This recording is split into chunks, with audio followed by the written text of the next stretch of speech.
Hello दोस्तों, share market का simple formula आपने सुना ही होगा। अच्छी कंपनी में इन्वेस्ट करो और प्रॉफिट कमाओ। लेकिन ये भारतीय शेयर मार्केट में इतना आसान नहीं है, क्योंकि हमारे देश में लॉ एंड रेगुलेशन से खेलना बहुत इजी है। आप सभी ने जी एंटरटेनमेंट का नाम तो जरूर सुना होगा। हाँ, आप सही समझ रहे हैं। यहाँ हम जी टीवी की बात कर रहे हैं, जहां आप रोज मूवीज और सीरियल देखते हैं। ये कंपनी शेयर मार्केट में जी एंटरटेनमेंट एंटरप्राइजेस लिमिटेड यानी जील के नाम से लिस्टेड है।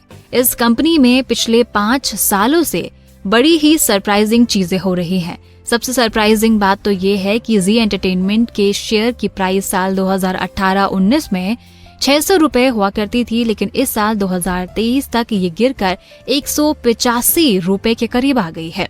अब आपको लगेगा इसमें गलत क्या है। शेयर मार्केट में तो ये होता ही रहता है कि कंपनी के शेयरों के प्राइस ऊपर नीचे होते ही रहते हैं। दोस्तों, यहाँ सरप्राइजिंग ये है कि कंपनी का प्रॉफिट लगातार बढ़ रहा है। कंपनी नए प्रोजेक्ट पर भी काम कर रही है, लेकिन स्टॉक की प्राइस रेगुलरली कम हो रही है। कोई कंपनी जब कुछ अच्छा करती है तो उसमें देशी और विदेश दोनों इन्वेस्टर इन्वेस्ट करते हैं, जिससे कंपनी के शेयर के प्राइस ऊपर जाते हैं। लेकिन जी एंटरटेनमेंट में उल्टी गंगा बह रही थी। प्रॉफिट बढ़ रहा था और शेयर के प्राइस लगातार गिर रहे थे। इससे सेबी को भी शक हुआ कि कंपनी के भीतर सब कुछ ठीक नहीं था। खास बात यह है कि इस टाइम पीरियड में जी एंटरटेनमेंट में प्रमोटर्स की शेयर होल्डर 41.62% से गिरकर 3.99% रह गई। इतनी कम हिस्सेदारी के बावजूद सुभाष चंद्रा और उनके बेटे पुनीत गोयनका अहम पदों पर बने हुए हैं।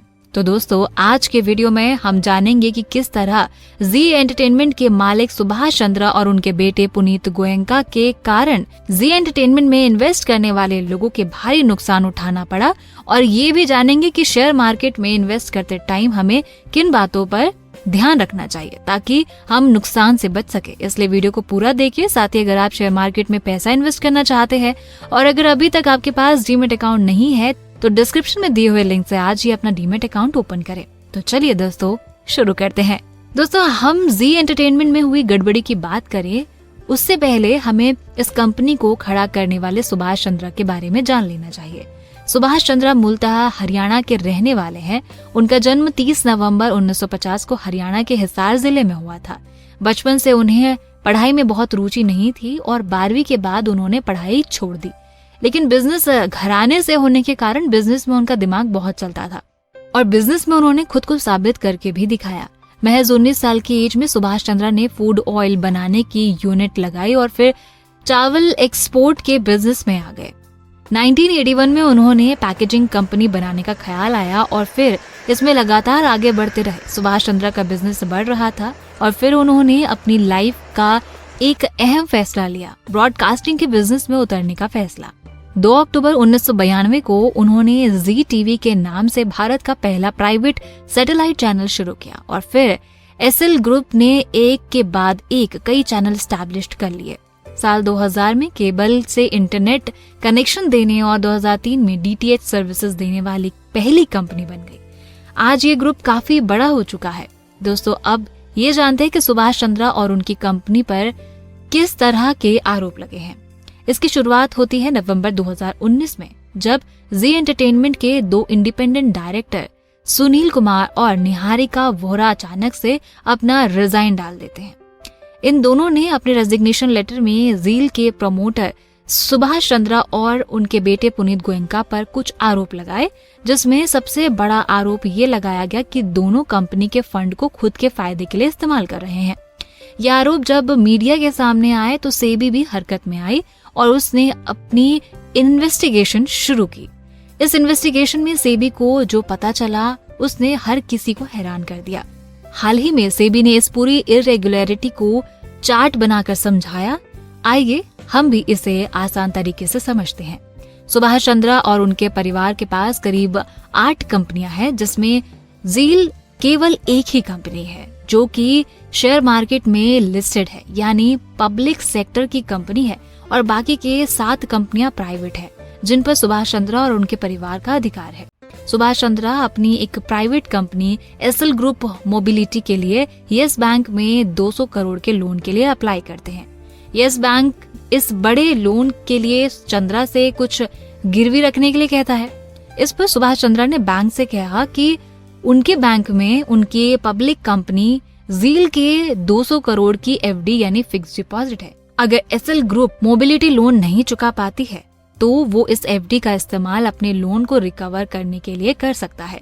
अब आगे ये होता है कि सुभाष चंद्रा की company SL group mobility 200 crore का लोन चुका नहीं पाती है और डिफॉल्ट कर देती है, तो यस बैंक जील के 200 करोड़ की एफडी ले लेता है।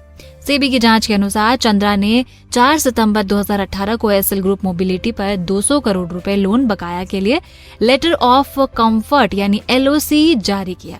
लेटर ऑफ कंफर्ट में कहा गया कि जी एंटरटेनमेंट सहित एसएल ग्रुप की किसी भी कंपनी से यस बैंक के पास उपलब्ध 200 करोड़ रुपए की एफडी को इसे निपटाने के लिए लिया जा सकता है। जील के इस 200 करोड़ रुपए से यस बैंक ने सहयोगी कंपनियों के कर्ज का निपटान किया है। क्योंकि जील पब्लिक सेक्टर की कंपनी है और इस तरह के फैसले के जील के बोर्ड से मंजूरी लेना जरूरी था, लेकिन सुभाष चंद्रा ने जील को भी अपनी प्राइवेट कंपनी की तरह ही चलाया। उन्होंने बोर्ड से मंजूरी नहीं ली थी। जब ये मामला मीडिया के सामने आया तो सुभाष चंद्रा पर दबाव बढ़ने लगा और सेबी ने भी उनसे 200 करोड़ रुपए जील को वापस करने को कहा। इस पर उन्होंने फिर से हेराफेरी की, जिसे सिंपल तरीके से समझते हैं। इसके बाद उन्होंने जील से 8.5 करोड़ रुपए लिविंग एंटरटेनमेंट कंपनी को ट्रांसफर किए और 9 करोड़ रुपए एसएल बिजनेस एक्सीलेंस को ट्रांसफर किए। वहां से घुमा फिरा कर स्पिरिट इंफ्रा को ट्रांसफर किए गए, जो होता है कुल मिलाकर 17 करोड़। फिर ये 17 करोड़ पैन इंडिया इंफ्रा को ट्रांसफर किए। फिर उन्होंने ये पैसा एक्सेल ग्रीन मोबिलिटी को दिया और उन्होंने ये पैसा जील को दे दिया। यानी उन्होंने ये दिखाने की कोशिश की कि एक्सेल ग्रुप मोबिलिटी अपना पैसा जील को रिटर्न कर रही है, लेकिन ये पैसा आया कहाँ से? ये पैसा जील से ही आया और उसे रिटर्न कर दिया गया, यानी उन्हीं का पैसा उन्हीं के पास चला गया। और ये दिखाया गया कि एक्सेल ग्रुप मोबिलिटी अपना पैसा चुका रही है। ये एक एग्जाम्पल है। इसी तरह से जील से 143 करोड़ रुपए निकाल कर वापस जील को ही दे दिए। हालांकि ये सारी चीजें बहुत कॉम्प्लेक्स है, लेकिन सेबी ने ये सारी चीजें डिटेल में बताई है और उसके बाद ये सारी चीजें समझ आई। और बात केवल जील तक नहीं है। जील के अलावा जील के डायरेक्टर पुनीत गोयनका पर एक और इंक्वायरी चल रही है। उन पर आरोप है कि उनकी एक और कंपनी शिरपुर गोल्ड रिफाइनरी ने 400 करोड़ का लोन लिया और उस लोन को घुमा फिरा कर खुद के फायदे के लिए लोन का इस्तेमाल किया गया। अब सेबी ने दोनों पिता पुत्र पर किसी भी पब्लिक कंपनी के बोर्ड में शामिल होने पर रोक लगा दी है। दोस्तों, यहाँ ध्यान देने वाली बात एक और है।